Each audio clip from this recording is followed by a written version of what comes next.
네, 오늘은 창세기 26강 거인들이 땅에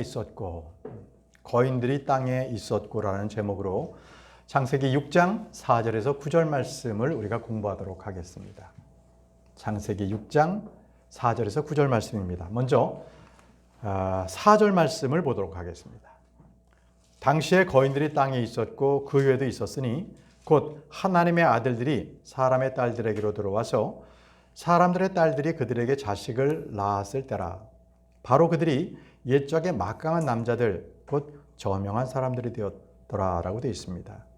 자, 여기 이제 하나님의 아들들과 사람의 딸들을 통해서 자식들이 나왔는데 그들이 옛적에 막강한 남자들, 저명한 남자들이라고 했는데 이건 좋은 뜻이 아닙니다.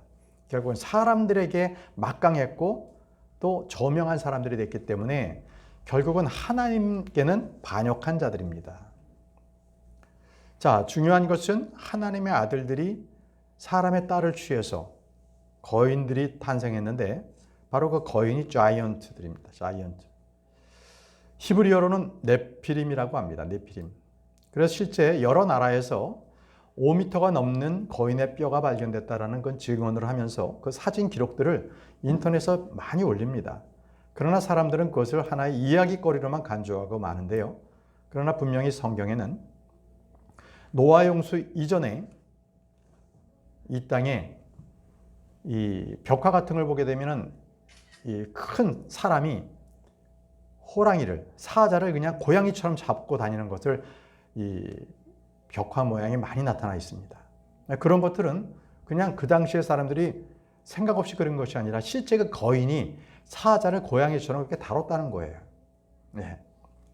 당시에 거인들이 땅에 있었고 그 후에도 있었으니라고 말씀을 하십니다.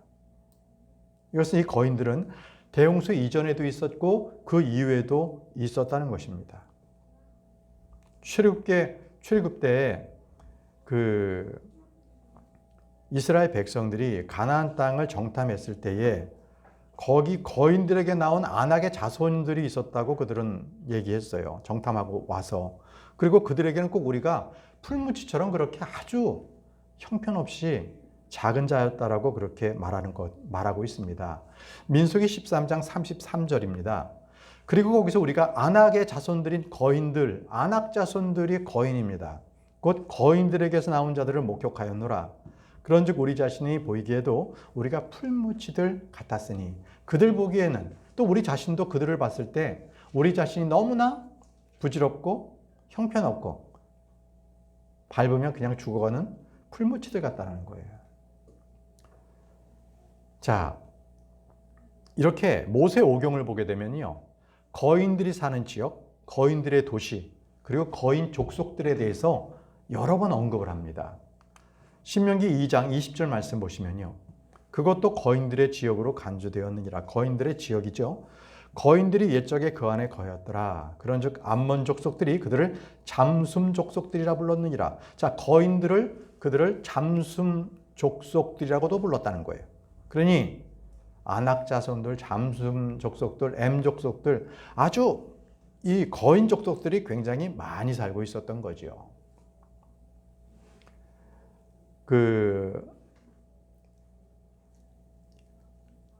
가나안 그쪽 지역에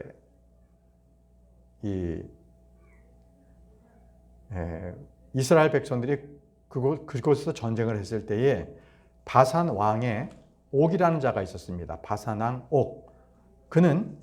그가 자는 침대의 길이가 9큐빗 정도가 됐습니다. 9큐빗. 그것은 지금의 길이로는 한 4m 정도 됩니다. 그러니까 침대가 4m였다면 그의 그 키가 어느 정도인지 가늠해 볼 수가 있겠죠. 신명기 3장 11절 말씀에 이는 거인들의 남은 자들 중에 오직 바산왕 옥만 남았기 때문이라. 그의 침대틀은 철로 된 침대틀이었도다. 그것이 암몬 후손들에 속하는 랍밧에 있지 아니하냐. 그것의 길이는 9큐빗이요라고 했습니다. 9큐빗. 그것의 너비는 한 사람의 너비를 따라 4큐빗이라고 했습니다. 그러니까 그 한 사람의 너비가 폭이 4큐빗 정도 되고 길이가 9큐빗 됐습니다. 한 큐빗을 대략 45cm에서 50cm로 잡는다면 바로 그렇게 4m 정도 되는 그러한 키가 나올 수 있는 거죠. 이는 다윗 시대에도 거인 자손들이 있었습니다. 그래서 결국 이 다윗 시대 때에 이 거인들을 다 죽입니다. 거기에서. 자, 일단 다윗 시대 거인들을 한번 보겠습니다. 사무엘하 21장 16절. 그런데 거인 자손들 중 하나인 이슈비누봇이 다윗을 살해할 생각이었더라. 그의 창의 무게는 노새 무게로 300세겔이 나갔으며. 자, 창의 무게가 300세겔이라고 합니다. 1세겔이 11.4g입니다. 그러면 여기다 300을 곱하면 한 3.4kg입니다. 3.4kg 되는 창을 가지고 있다는 거죠. 비브노비라는 그런 거인입니다. 그러면 이 창이 3.4kg라는 것은 현대 우리 스포츠에서 창 던지기 있잖아요. 가장 날렵하게 잘 던질 수 있는 창의 그 무게가 여자일 경우에는 600g입니다. 남자일 경우에는 800g 이상을 규정하고 있어요. 그렇기 때문에 이 3.4kg라는 것은 상당히 무거운 창이 되는 겁니다. 자, 또 계속 보겠습니다. 사무엘하 21장 19절에서 20절에도요. 이러한 그 거인이 있습니다.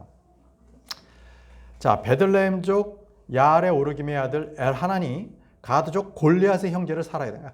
골리앗의 형제가 아직 살아 있었던 거예요. 그래서 그를 살아 있는데, 자, 보십시오. 그의 창자루가 배틀째 같았더라. 자, 창자루가요, 이 배틀의 그 어떤 그 빔, 그러니 뭐 한 10cm 정도 되겠죠.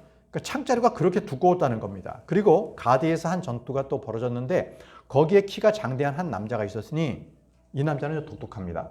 손가락, 발가락이 다 각각 6개씩이에요. 6개씩. 그러니까 이 하이브리드, 아주 이상한 육체이기 때문에 이러한 변종들이 나타나기 시작한 거죠. 손마다 손가락이 6개씩 달렸고 발마다 발가락이 6개씩 달렸으니 그 수가 24시더라. 그리고 그 또한 그 거인에게서 태어난 자였더라. 이 거인이기 때문에 이렇게 이러한 모습들을 가지고 있는 거죠. 자, 본문 말씀 돌아가세요. 이제 창세기 6장 5절에서 6절 말씀입니다. 그런데 하나님께서 땅에서 사람의 사악함이 심한 것과 그의 마음의 생각들의 모든 상상마다 계속해서 악하기만 한 것을 보셨더라. 그리고 그분께서 지상에 사람을 지으셨던 일이 주를 돌이키게 하셨으니 그 일이 그분의 마음에서 그분을 비통하게 하였더라. 자, 여기서 사람이 사악한 것 주님께서 그것을 아시기 때문에 그들의 인류의 그 날들, 그 이상한 육체로 태어난 그들의 날들을 120년으로 유예를 해 주셨습니다. 우리 지난 시간에 배웠죠? 창세기 6장 3절 보게 되면 이에 주께서 말씀하시기를 나의 영이 사람과 더불어 항상 다투지는 아니하리니 이는 그 또한 육체이기 때문이라. 자, 사람은 원래 육체예요. 근데 그 또한 육체라고 하는 것은 하나님의 아들들과 사람의 딸을 통해서 난 거인족, 자이언트. 자, 그들을 얘기합니다. 그럼에도 그들의 날들이 120년 되리라 하셨느니라. 자, 그들의 이제 유예기간, 선고 유예기간을 110년인 거예요. 120년 동안 그들은 살려놓겠다는 겁니다. 이 기간은요, 노아의 방주를 지으면서 바로 그 세상 사람들에게 계속 주의 심판을 예언했습니다. 그건 예언자였기 때문에 예언했고 이 120년 동안 방주를 지으면서 그때까지는 하나님께서 그들을 유예시키겠다는 거예요. 그들의 죽임을 유예시키겠다. 베드로후서 2장 5절 말씀 보십시오. 베드로후서 2장 5절 말씀에 또 옛 세상을 아끼지 아니하셨으나 여덟 번째 인물이자 의의 선포자인 노아를 구원하셨고, 자, 의의 선포자입니다. 예언자죠. 자, 불경건한 자들의 세상 위에 홍수를 내리셨을진데, 예, 홍수가 내릴 때까지 120년 동안을 유예해 주신 것입니다. 계속 말씀 보겠습니다. 베드로전서 3장 19절에서 20절 말씀에 그 성령에 의하여 또한 그분께서 감옥 안에 있는 영들에게 가서 선포하셨습니다. 자, 감옥에는 사람이 죽으면 혼이 가는 곳이지 영이 가는 곳이 아니에요. 그런데 여긴 지금 감옥 안에 있는 영들이라고 했죠? 이 영은 무엇입니까? 바로 죄 지은 천사들, 하나님의 아들들이 사람의 딸을 취한 그 죄 지은 천사들이 지금 감옥 안에 그 영이 있는 겁니다. 그들은 한때 불순종한 자들이었으니 방주가 예비되는 동안 하나님께서 노아의 난들에 오래 참으시로 한 번 기다려 주셨을 때라. 바로 그들입니다. 120년 동안 주님께서 기다려 주셨던 바로 그들, 노아의 홍수가 있기 바로 전까지 오래 참으심으로 기다려 주셨던 바로 그들이 지금 감옥 안에 갇혀 있는 거고, 주님께서는 십자가에 달려 죽으시고 장사되셨을 때 지옥에 가셔서 그들의 영들에게 선포를 하신 겁니다. 내가 죄를 이겼다. 내가 죄를 이기고 이제는 부활한다. 이것을 선포하신 거죠. 자, 다시 창세기 6장 5절 말씀으로 돌아가겠습니다. 그의 마음의 생각들의 모든 상상마다 계속해서 악하기만 한 것을 보셨더라라고 하셨습니다. 여러분, 이 시대는요, 아담이 타락한 이후에 지금 1500년이 지금 지난 그 시기입니다, 지금.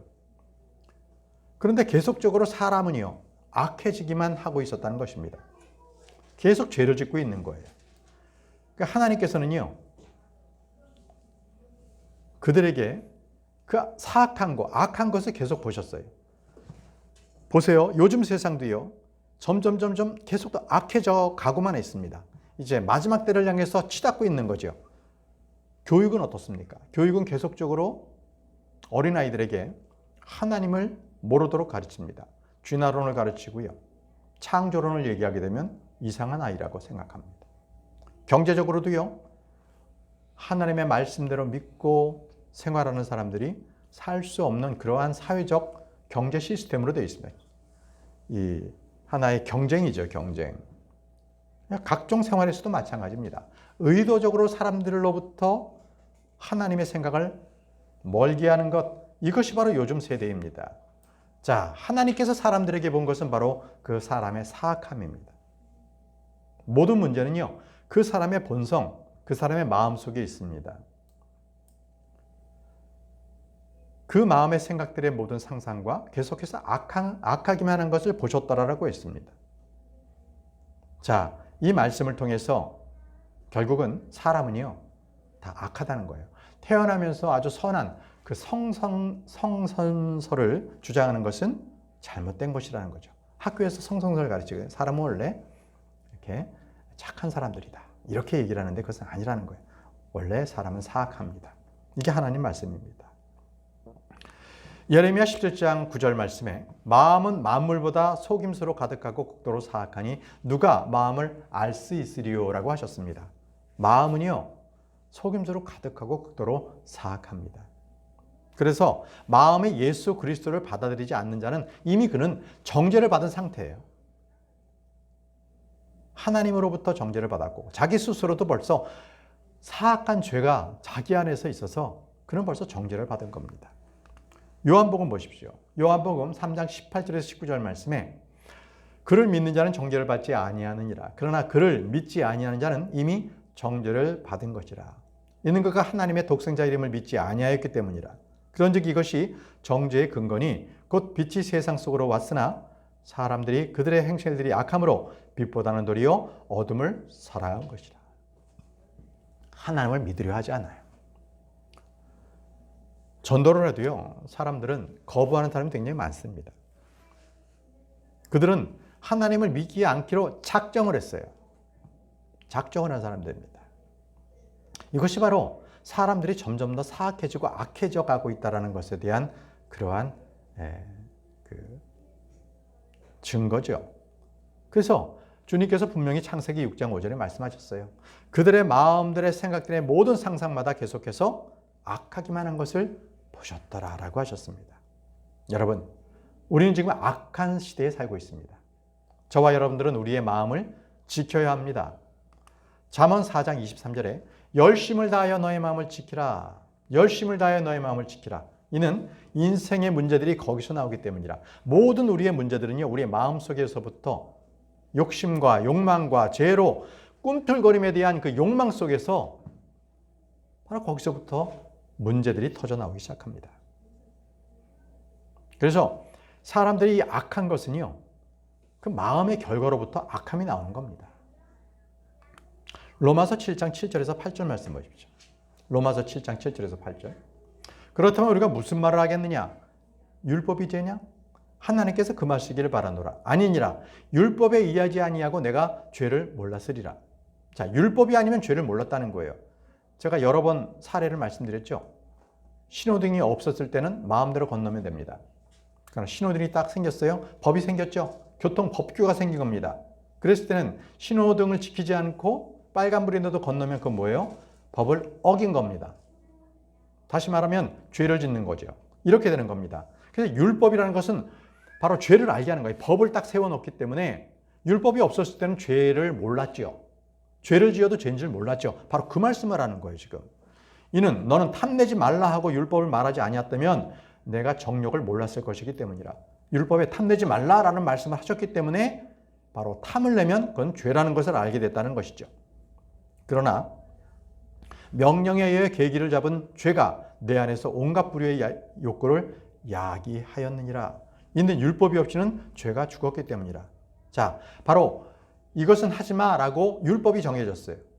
그럼 율법이 정해졌기 때문에 죄를 알게 된 거거든요. 죄를. 그런데 이제 죄가 알게 되는데 이 죄가 내 마음속에서 이 죄가 계속 꿈틀거려서 그 정욕들에 대한 그 욕구들을 죄가 살아있는 거예요. 사람들은 죄를 이제 알게 된 거죠. 그래서 이제 그것들이 막 욕구로서 나타나는 거예요. 하지 말라고 하는 건 더 열심히 해요. 그게 바로 사람입니다. 그게 바로 사람이에요. 내 안에서 계속 온갖 종류의 욕구를 이뤄내는 것이 바로 죄입니다. 자, 결국 우리 안에 있는 이 육신적인 생각, 이것은 사망을 가져와요. 예수 그리스도께서 계시지 않으면 우리 안에는 육신적인 생각뿐이거든요. 육신적인 생각의 결론은 사망입니다. 로마서 8장 6절 말씀. 이는 육신적으로 생각되는 것은 사망이나 영적으로 생각하게 되는 것은 생명과 화평이기 때문이라. 네, 육신적으로 생각하는 것은 사망입니다. 거기는 좋은 열매를 맺을 수가 없는 거죠. 좋은 열매를. 자, 말씀에는요, 육신의 정력은 죄를 낳고 죄는요, 사망을 낳는다고 말씀하셨습니다. 야고보서 1장 14절에서 15절 말씀 보시면요. 그러나 그가 자기 자신의 정욕에 이끌려 유혹을 받을 때 모든 사람이 저마다 시험을 받을 것이라. 자, 자신의 정욕, 죄의 정욕 때문에 그들이 시험 받는 거예요. 마음부터 시작되기 때문에. 그렇다면 정욕이 인티할 때 그것이 죄를 낳고 죄는 그것이 이루어졌을 때 사망을 낳느니라. 결국 정욕이 죄는 사망을 낳게 된다는 말씀입니다. 그래서 이 모든 죄는요, 그 결과가 어떤지 아십니까? 폭력이 가득하게 돼요. 폭력이. 부패가 가득하게 됩니다. 세상이 그렇게 돼요. 죄가 가득한 그러한 그 어둠의 세상은요, 항상 그렇게 부패와 폭력으로 가득 차게 된다는 겁니다. 창세기 6장 11절에서 12절 말씀 보십시오. 거기 이렇게 말씀하십니다. 땅도 하나님 앞에서 부패하였고 땅이 폭력으로 채워졌더라. 그래 하나님께서 땅 위를 보셨는데 보라 그것이 부패하였더라. 이는 모든 육체가 땅 위에서 그의 길을 부패시켰기 때문이라. 사람이 부패하니까 땅도 부패하는 거예요. 사람이 죄를 지었기 때문에 땅도 저주를 받습니다. 네. 이 사람과 땅, 사람의 대표성에 대해서는 이따 다시 한번 말씀을 드리고요. 일단은 죄가 가득했을 때의 특징은 바로 부패하고 폭력이 가득 차다. 이걸 아시면 됩니다. 자, 창세기 6장 6절 말씀을 보시겠습니다. 그리고 그분께서 지상에 사람을 지으셨던 일이 주를 돌이키게 하였으니 그 일이 그분의 마음에서 그분을 비통하게 하였더라고 했습니다. 자, 하나님께서 사람을 지으신 일에 대해서 돌이키셨어요. 리펜트드. 자, 이 리펜트라는 단어가 성경에 여러 번 나오는데 이것은 사용에 대해서 굉장히 주의해야 합니다. 리펜트라는 것은요, 그 자체의 뜻이 후회하다, 회개하다라는 뜻입니다. 후회하다, 회개하다. 그런데 하나님께서 후회한다, 회개한다 이 단어는 하나님께 쓸 수가 없는 단어입니다. 왜냐하면 죄가 있는 사람이기 때문에 사람에게는 후회할 수 있고 회개해야 되는 거예요. 하나님께는 죄가 없으시기 때문에 하나님께 리펜트라고 했을 때 쓸 수가 없는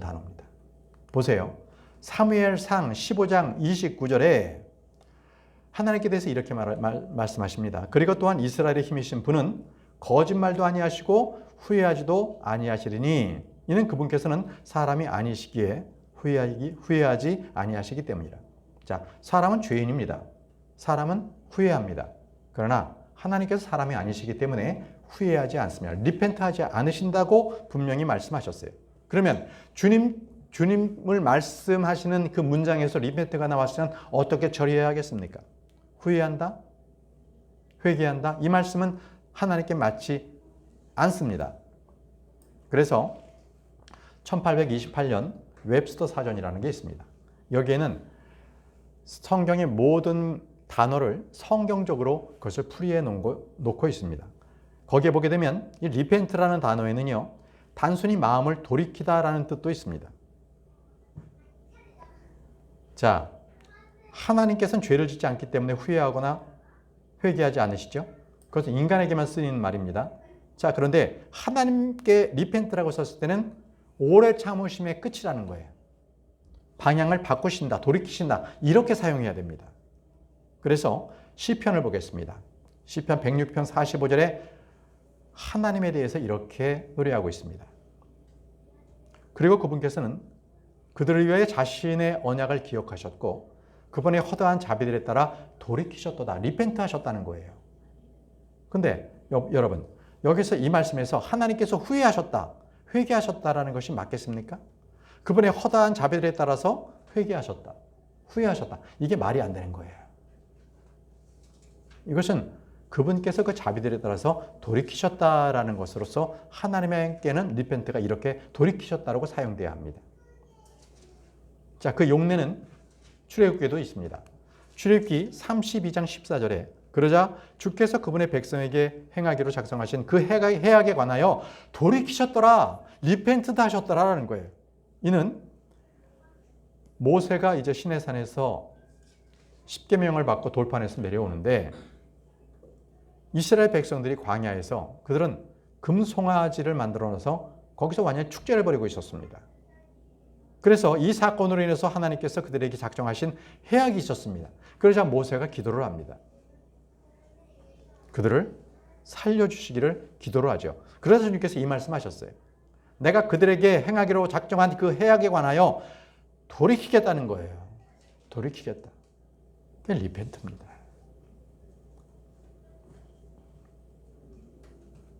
자, 다시 본문 말씀 돌아가서 창세기 6장 7절 말씀입니다. 그래야 주께서 말씀하시기를 나는 내가 창조한 사람을 땅의 표면에서 멸망시키겠으니 곧 사람과 짐승과 기어다니는 것과 공중의 날짐승들이라.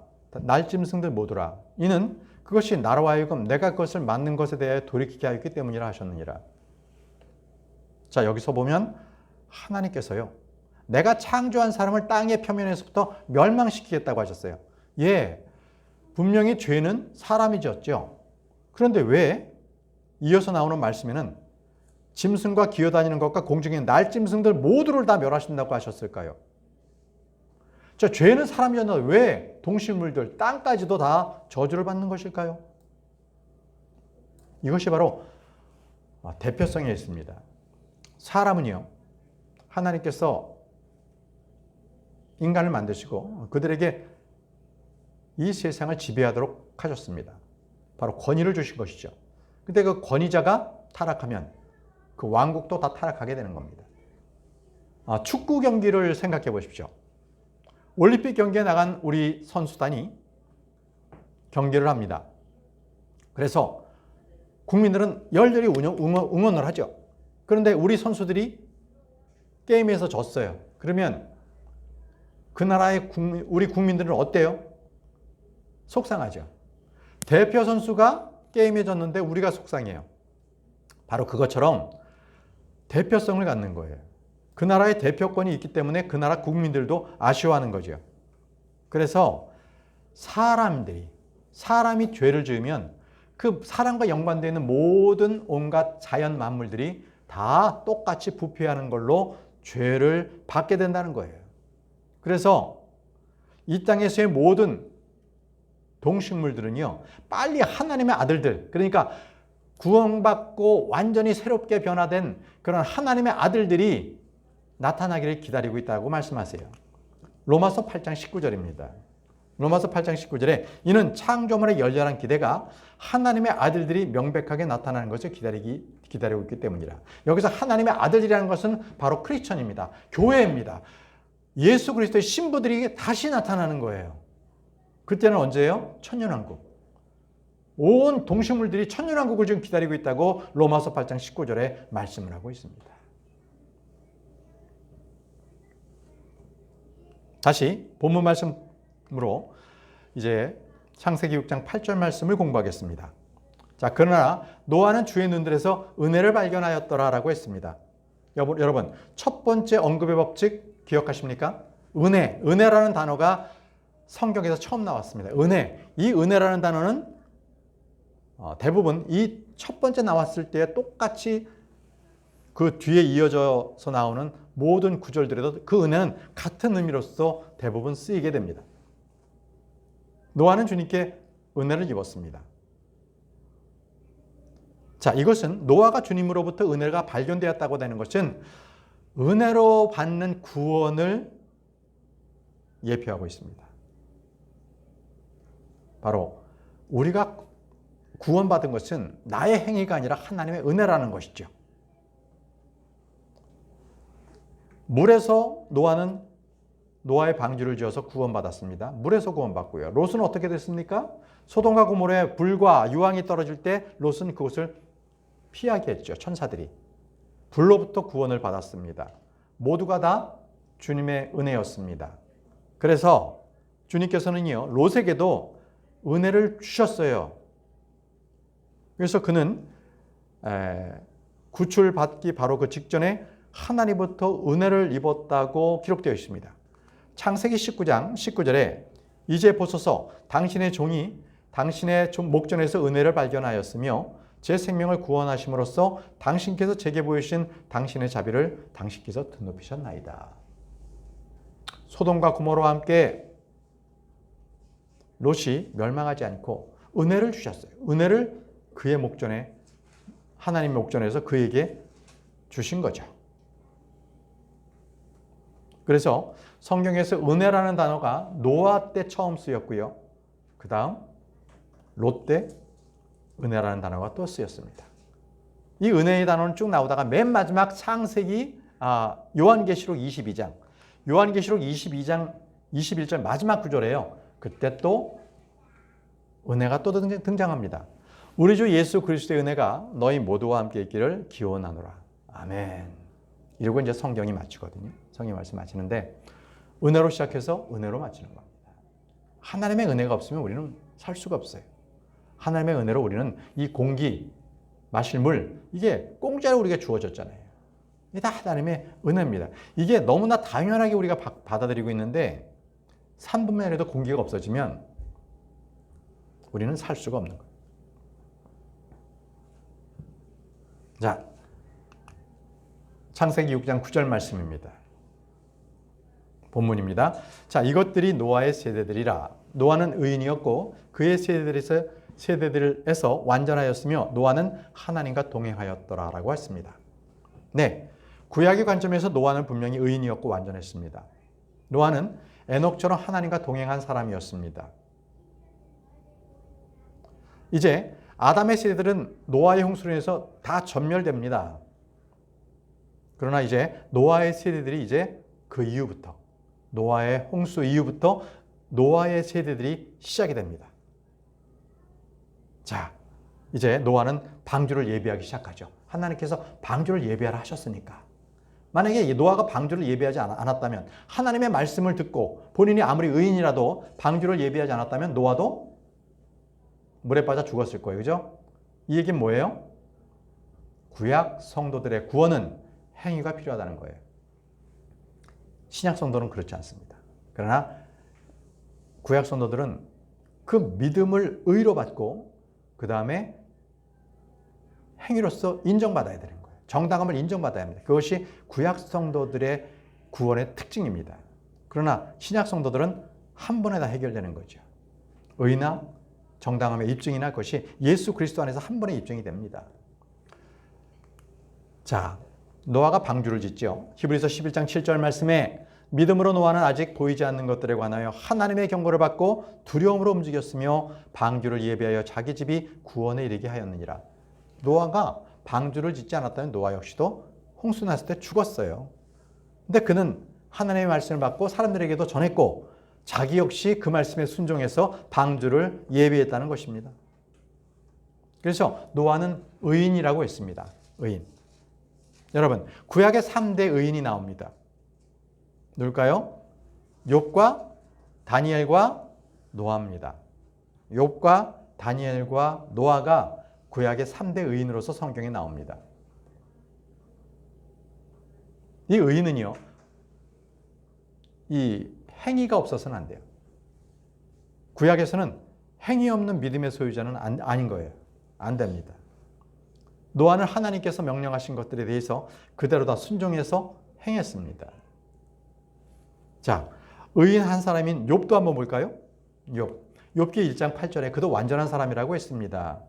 그는 완전하고 올바른 사람이요 하나님을 두려워하고 악을 기피하는 이로써 땅에는 그와 같은 자가 아무도 없느니라. 욥입니다. 욥. 그는 올바르고요 완전한 사람이었습니다. 여기서 완전하다는 뜻이 뭡니까?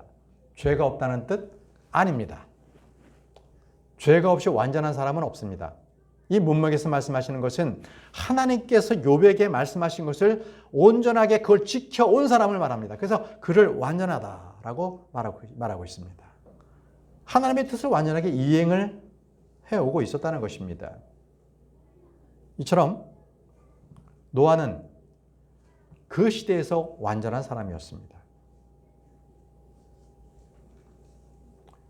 아까 말씀드린 것처럼 구약의 믿음은 그 믿음으로써 의로 여겨지죠. 아브라함이 그랬습니다. 그런데 아브라함이 그가 정당하다라는 것을 입증한 것은 창세기 22장에 가서 8절에 아들 이삭을 번제물로 바쳤을 때 그 행위를 보고 그가 정당함을 입증받은 겁니다. 그러나 신약은요, 그렇지 않습니다. 신약 성도들은 예수 그리스도를 믿을 때 그 의와 정당함을 동시에 입증을 받게 됩니다. 이게 신약 성도와 구약 성도의 구원의 차이점입니다. 그래서 신약과 구약이 똑같다라고 하는 그러한 잘못된 가르침에 여러분들 흔들리지 마시기 바랍니다. 로마서 4장 5절 말씀 보십시오. 로마서 4장 5절 구약 신약 성도들의 믿음을 얘기하고 있습니다. 그러나 일하지 아니하더라도 불경건한 자의 정당함을 입증하시는 분을 믿는 자는 그의 믿음이 의로 여기지느니라. 자, 불경건한 자의 정당함을 입증하시는 분, 그분은 바로 예수 그리스도십니다. 그래, 그분을 믿는 자, 믿는 순간에 내가 불경건했지만 내가 정당하다. 너는 죄가 없다. 이렇게 입증이 된 거예요. 그리고 그 믿음이 의로 여겨지는 거예요. 한 번에 다 해결이 되는 거예요. 정당함을 입증받았고 그리고 믿음의 의로 여겨졌다는 거예요. 자, 정당함을 입증받았다는 것은 재판 용어입니다. 너에게 죄가 없다라고 판정이 되는 거예요. 그게 예수 그리스도를 믿는 순간 우리는 완전하게 해결이 돼요. 그게 바로 신약 성도들입니다. 그래서 구약 성도들과 신약 성도들은 그 믿음에 있어서 차이가 있습니다. 우리의 믿음은 예수 그리스도의 믿음이죠. 구약 성도들은요, 자기의 믿음입니다. 비교해 볼까요? 중요한 교리의 말씀입니다. 구약 성도의 믿음은 자기의 믿음이다. 하박국 2장 4절 말씀. 보라, 위로 높여진 자의 혼은 그의 안에서 올바르지 아니하니라. 그러나 의인은 자기 믿음으로 말미암아 살리라. 자, 구약 성도들은요, 믿음인데 어떤 믿음의 의인이냐면 자기 믿음의 의인입니다. 자기 믿음이 좋으면 자기 믿음에 따라서 행하면, 올바르게 행하면 그는 의인이었습니다. 그러나 신약은 다릅니다. 로마서 1장 17절은 신약 성도들을 말합니다. 이는 복음 안에서 하나님의 의가 믿음에서 믿음으로 계시되었기 때문이라. 기록된 바와 같으니 의인은 믿음으로 말미암아 살리라. 자, 여기서 의인은 믿음으로, 자기 믿음이 아니죠. 여기서 의인은 믿음으로 말미암아 산다는데 신약 성도들의 믿음은 자기의 믿음이 아니라 예수 그리스도의 믿음입니다. 아시겠죠?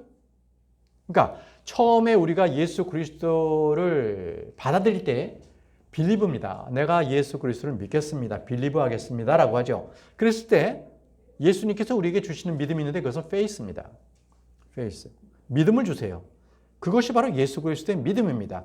우리가 살아가는 것은 나의 믿음으로 사는 것이 아니라 예수 그리스도의 믿음으로 살아간다는 것입니다. 갈라디아서 2장 20절 말씀, 아주 중요한 말씀입니다. 내가 그리스도와 함께 십자가에 못 박히나 그럼에도 나는 살아있노라. 그러나 내가 아니라 오직 그리스도께서 내 안에 사시는 것이라.